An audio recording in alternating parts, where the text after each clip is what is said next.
जय मसीह की मसीह में आप सबको की सलामती हो। जैसा कि आप जानते हैं कि खजूरों का इतवार है और इसी हवाले से हम 2-3 चीज़ें सीखेंगे जिससे आपकी और मेरी दोनों की नॉलेज में इजाफा होगा और हम कलाम मुकद्दस की रोशनी में इन चीज़ों को मुआयना करेंगे।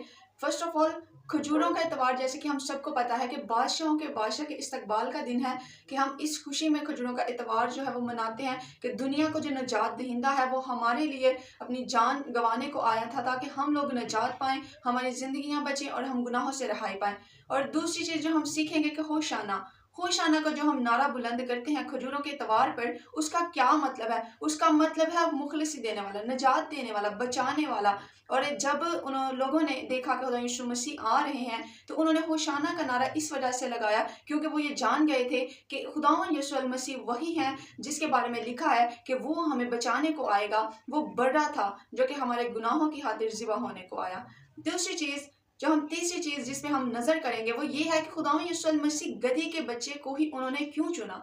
गधी के पहलौठे बच्चे पर ही वो क्यों सवार होकर आए? वो किसी और चीज़ पर भी आ सकते थे। इसके पीछे जो थ्योरी है वो बड़ी डीप है और वो आपको समझने की ज़रूरत है। इसका सिर्फ लॉजिक ये नहीं है कि खुदा यीशु मसीह ये बताना चाहते थे कि वो अमन और सलामती का बादशाह है। इसका मतलब ये नहीं है कि वो सिर्फ ये बताना चाहते थे कि वो बड़ी एक हम्बल पर्सनैलिटी हैं। इसके पीछे एक और लॉजिक है जो हम समझेंगे। मेरे साथ खोलिएगा खरूज उसका 13 बाब उसकी 13वीं आयत और वहाँ से हम मुआयना करेंगे। और गधे के पहले बच्चे के फिदिया में बढ़ा देना, और अगर तू उसका फिदिया ना दे तो उसकी गर्दन तोड़ डालना, और तेरे बेटों में जितने पहलौठे हों उन सब का फिदिया तुझको देना होगा। ये क्यों लिखा गया?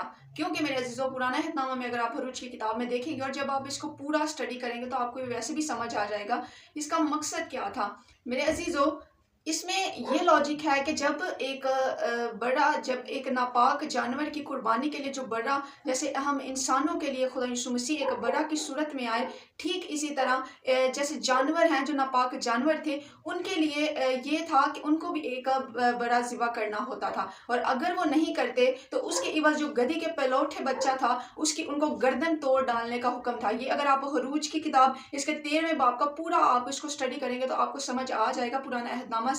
तो आप इसको स्टडी करेंगे तो आपको समझ आएगी कि क्यों ये कहा गया। तो इसका मतलब यह है कि खुदा यीशु मसीह जो हमारा निजात दहिंदा है वो ना सिर्फ इंसानों के लिए आया, ना सिर्फ उसने इंसानों के लिए कुर्बानी दी, बल्कि यही चीज़ जो थी वो जानवरों के लिए भी थी कि उसने जानवरों की भी कुर्बानी दे दी। वरना ऐसा होता था कि जो नापाक जानवर थे उनके इवज में उनको जो बड़ा ज़िबा करना पड़ता था, अगर वो ना करते तो वो एक गधी के पहलौठे बच्चे का जो गर्दन है वो उनको काटने का या मोड़ने का आप कह सकते हैं वो हुक्म था।